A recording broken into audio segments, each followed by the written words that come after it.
Hey, it's Patrick at Distracted Dragon Makes. Today we're going to jump into the Gridfinity generator. We haven't done a tutorial in a while, thought it was time since I'm in the middle of a huge open-grid project myself. So I wanted to show this off. So Perplexing Labs created this generator based on Andy Blackjack Duck, his version of the OpenSCAD generator from David D's OpenGrid design. All this was kind of brought to life in Hands-on Katie's Guild. So all of us kind of have been working on this stuff, and it's just a fantastic system. I wanted to show off how easy this is to use. This will also work if you're in Maker's World and you want to print your own boards, or you can print them from here. So anywhere you see this generator, all the features are the same.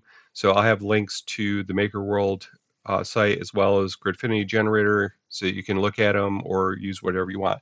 The great part about the Gridfinity generator, though, in particular, is that you can order your completed boards from Slant.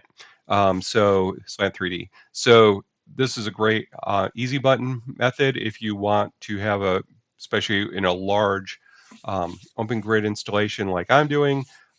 Each board is like 2.5 to 3 hours to print. I'm using 8x8s. We're going to be using 7x7s for this tutorial. So, I'm working with over 100 boards. That's 300 hours of printing. I thought about this. I probably would have just ordered the parts and been done with it because it would have saved my poor printers a lot of time and let me get this project done faster. But live and learn.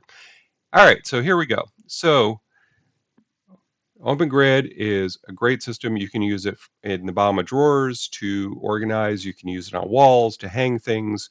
So it really replaces a lot of other organization systems with its flexibility. And personally, I like the aesthetic a lot better. I think this is a much cleaner view than a lot of the other boards that are on the market. So let's go through all the parameters you can set here because there's a lot of them. So the light board. So light is the thinner of the two boards. And this is great if you aren't using a lot of weight or if you're on a horizontal surface that you just need something to help you guide. So like NeoGrid from Hands-on Katie as well uses this system as a set of clips to be able to organize drawers and things. Great system. So you can check that out over Hands-on Katie on YouTube or on her website. So those boards are great. I prefer the full board because it is beefier. It gives you a lot more options as far as how much weight you can put on them. And, like I said, I really like the aesthetic. So either way, they both look great. So board width and height, obviously, we're going to do 7x7 for our demo. So you can go in, you can change them, and then you can see you've got the nice 7x7. The nice part is, say you're on the edge of your install and you're like, oh, I can only fit 4, you can also change it to custom sizes so that you can finish off open spaces. So, and then you can just make it exactly the way you need it or want it. So works great. So we'll go back to 7 for our demo. So our mounting screw holes right now are in corners. We have the option of putting them everywhere. And anytime you change these, just update with the render so you can see the picture. This is great if you're in the shop. If you want to put really heavy things on your open grid wall, this is the way to do it because it gives you a lot more screw holes. It gives you a lot more strength. You can reinforce the board where you need to and not where you don't. So, or you can go, if say you're using it in horizontal application, you can just take them out altogether to just make it look nicer. So if you don't want to see the screw holes. I prefer the holes. Um, so with our chamfers, this one always gets me. It's because it turns openGrid into an actual square. So, which is great if you are using this in, say, a box or a drawer or something where you want the edges to be flush. So it gives you that option. I've used openGrid for so long with the chamfers, it looks strange to me, but still great aesthetic. And then you can just do the corners only if you want to. And then you can pick which corners you want to chamfer. So with this, you can just round over the corners, but you can leave the flat edges. So, as opposed to, yeah, there we go. So just corners, I already had it. But we can go to,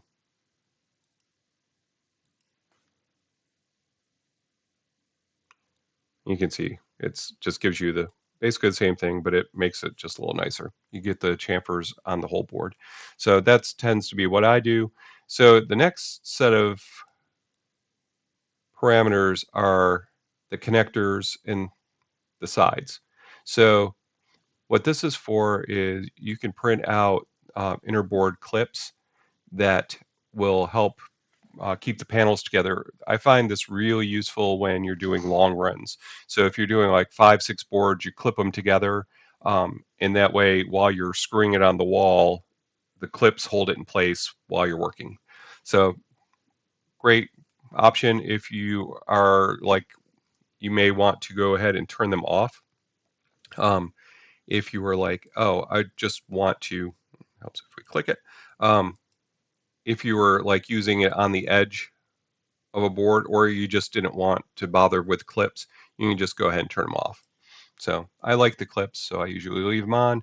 I probably will do a end cap when I finish the wall to just give it that cleaner look and turn off the holes. So our last couple are all around screw holes. So this basically lets you pick the screws. And this is the settings I'm using. I'm using a number 8 by 1 inch screw in the install I'm doing right now, and they fit fine. So the screw diameter is great. You can, but if you have specific screws you want to use, you can actually measure them and put the exact diameter in here. Same thing with the head diameter. So if you have a little bit larger head, you can go ahead and adjust for that so that it sits below the surface. And if it's a deep head, you can actually go ahead and just increase the tolerance so that you have to make sure that head goes down. I'm using these exact settings. I'm using the 8 by 1 screws, and they work perfect. They sit just at the top of the board. It does not stop me from clipping things over top of it. And I actually kind of like the silver pop of silver where the screws give you against the gray boards I'm using. So now that we've got this all set. Now the great part is we can come back here and say, all right, we need these. So we can download them here and we can print them ourselves if we have a 3D printer or a large enough 3D printer. If you're like got an A1 mini, you know, you can't do these big boards. So, or if you're doing 100+ boards like I've done at 2.5 to 3 hours, it can save you a lot of time and filament if you want to just go ahead and order them. So what you can do is you can come in here and add to cart. So you get a couple different selections. So if you're using this in your shop or someplace where you're worried about strength or heat, you can switch it to black PETG. That's your only option right now. For PLA, you can do a lot better with the color options because you can go ahead and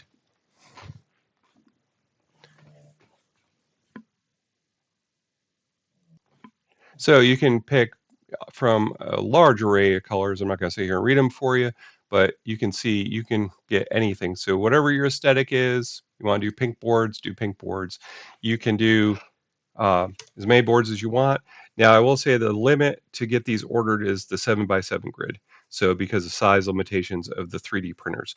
But once you get this, you can go ahead, set your stuff. It'll update your total. So you're looking at $84 and $7 of shipping.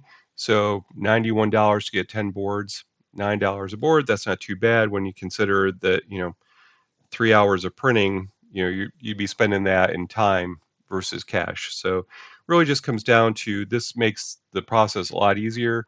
If you're doing 100 boards like I was, it makes your a little bit more pricey. So, but for probably more reasonably sized adventures in openGrid, you can do this. So basically, you go ahead, you do the checkout, which I'm not going to do today because I don't need the boards, but you can go ahead and do that. So we'll close this up. The other option you have on the Grid Affinity generator right now is the snaps, which basically cover the openings in the grid.